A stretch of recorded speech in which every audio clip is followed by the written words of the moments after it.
Idaho Matters podcast is brought to you by St. Luke's On-Demand Virtual Care, which allows patients to see a provider from their home using a computer or smartphone with on-demand care for common ailments, such as a cough, sore throat, or a sinus issue. More information at stlukesonline.org. How's everybody doing? You guys all right? Boise State Public Radio and Duck Club Entertainment present the Charlie Hunter Trio. Charlie Hunter, ladies and gentlemen. Wednesday, March 18th at the Shrine Social Club in Boise. Blending jazz, funk, blues, and rock. Hunter is a guitarist, producer, and bandleader who will present his unique finger-picking technique on custom hybrid guitars. Tickets are available now at theduckclub.com.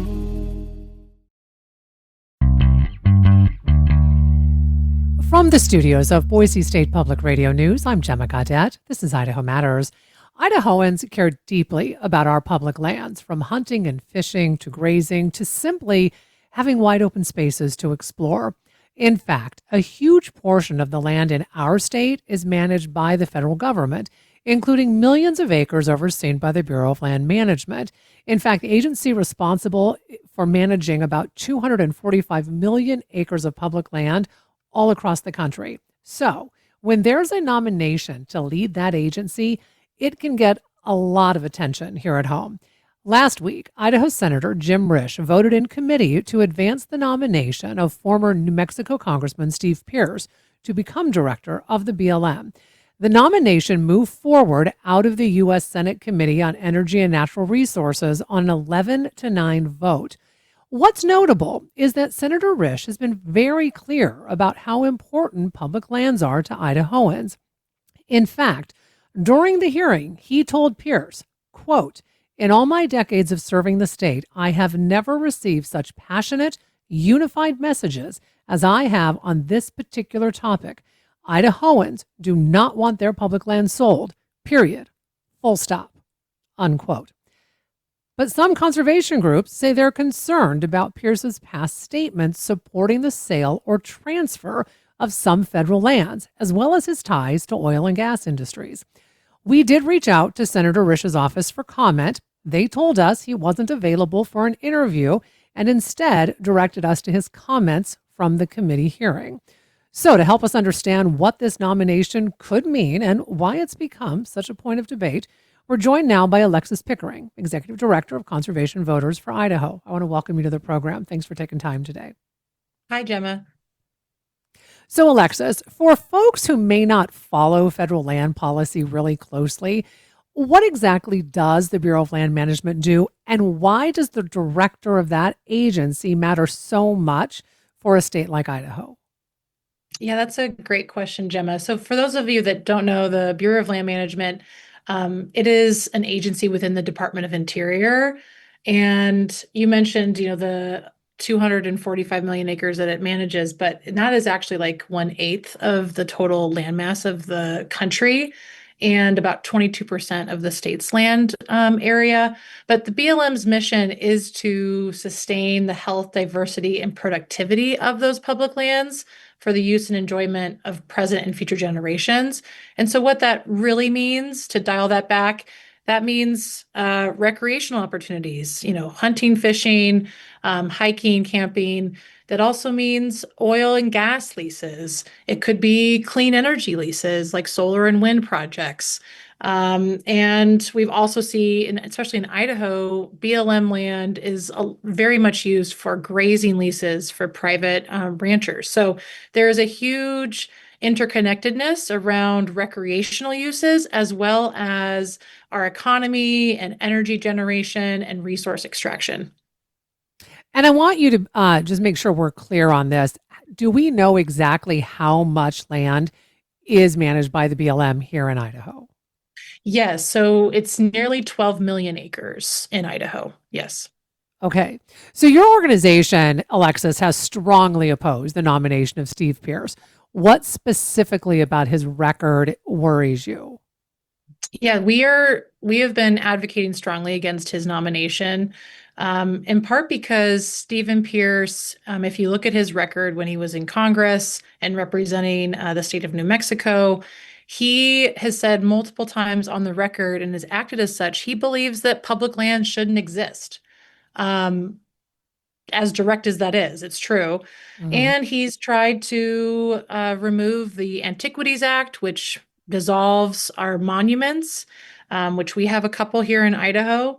He also owns an oil business that provides equipment for fracking.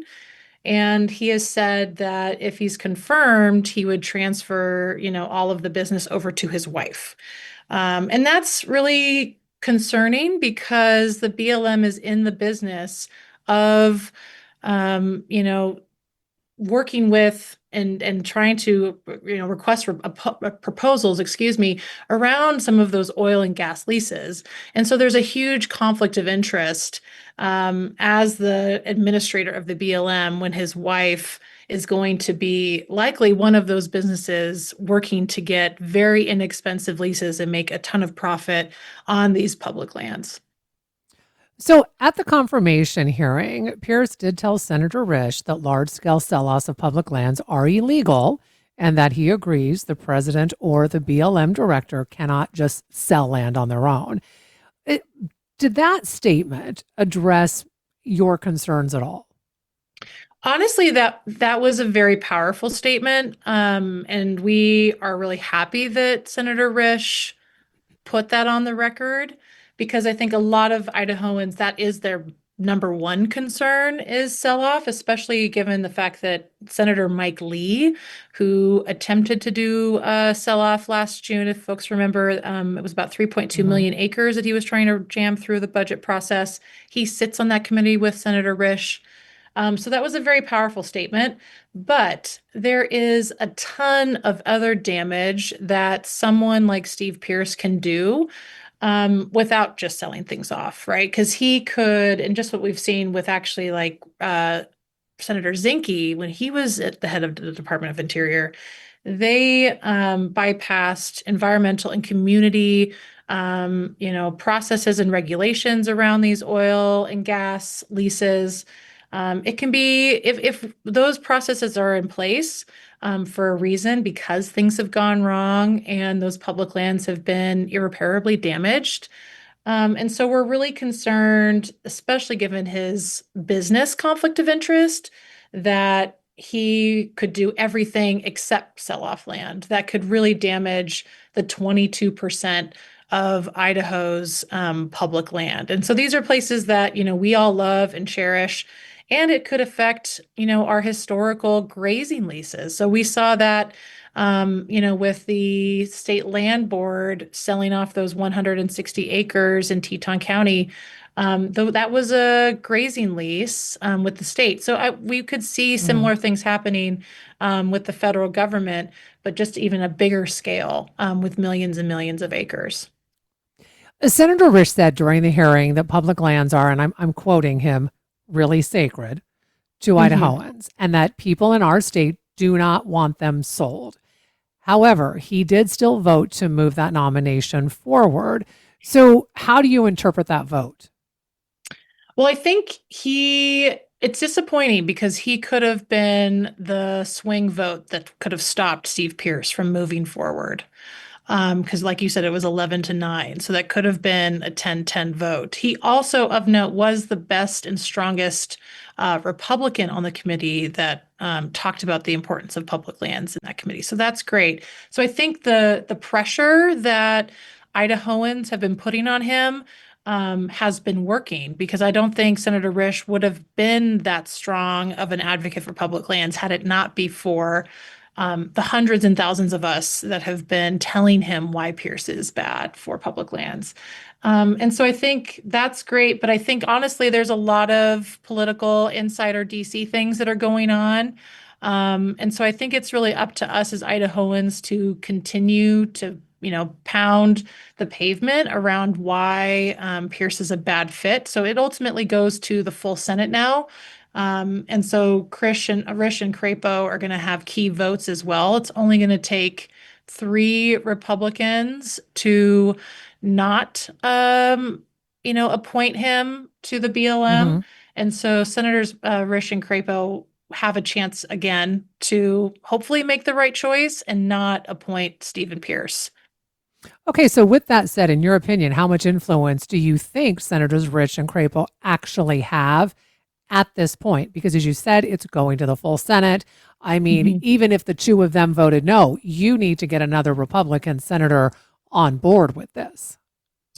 Right. And I think it's definitely a tough hill to climb. And what we've noticed is folks don't like to go outside party lines, but we were able to do that with the Mike Lee sell-off attempt, right? We had Montana's delegation, and then Risch and Crapo joined them. There is a lot of leadership on this issue. We've seen that happen before, and I think you've mentioned this too. Like we've done some extensive polling that shows even, I mean, of course, like we've said that 96% of Idahoans want public lands to stay in public hands. Like we've never seen that before. But specifically around Stephen Pearce's views on public lands, 76% of Idaho voters oppose his nomination. And then 69% of Idaho voters would have a more favorable opinion of Senators Mike Crapo and Jim Risch if they vote against Steve Pearce, including 72% of Idaho Republicans. So the voters are consistent on this for sure. So you mentioned the polling, and I'm curious because you just gave us some percentages, some numbers from those polls, which show hands down a large majority of Idaho voters want public lands to remain public. We know this is a bipartisan issue. With that said, what does the polling actually show? And what I mean by that is, who did you hear from? I mean, was this mainly registered Democrats? Was this mainly registered Republicans? What does the polling show in that regard? It shows, so of the folks that we polled, it was a representative sample of the political makeup of Idaho, and it was across the state. So we're not, nitpicking, cherry picking certain pieces here. So it shows consistently, and we've had multiple polls out over the last year. And, of course, polling is one point in time, but we've seen over the last year that when folks understand what's at stake, they adamantly are like leave public lands alone. And another point that's interesting is when we talked about and explained Pearce's background, 87% were concerned about the impacts to grazing, hunting, fishing, access if he was confirmed. And that's ultimately why we're still concerned about Pearce's nomination. I have just about 2 minutes left with you. So this nomination is happening as the Trump administration it continues to push for expanded domestic energy production. In your view, how does that broader policy agenda connect to concerns about public lands? Well, I think this is going to continue to be a number one issue for Idahoans. Senators Jim Risch and Mike Crapo have a choice to either stand with, Idaho voters on this. And even if they decide to advance Steve Pearce, I think we are going to have to be hyper vigilant about what he decides to do as the director. And we're going to have to keep at it to make sure to hold him accountable to what he promised Senators Risch and the committees about what he said he wouldn't do to public lands. And so I think like the fight isn't over, even if he is confirmed. So we're going to have to keep at it. And there's a path to, I think, protecting BLM land, even under his quote unquote leadership.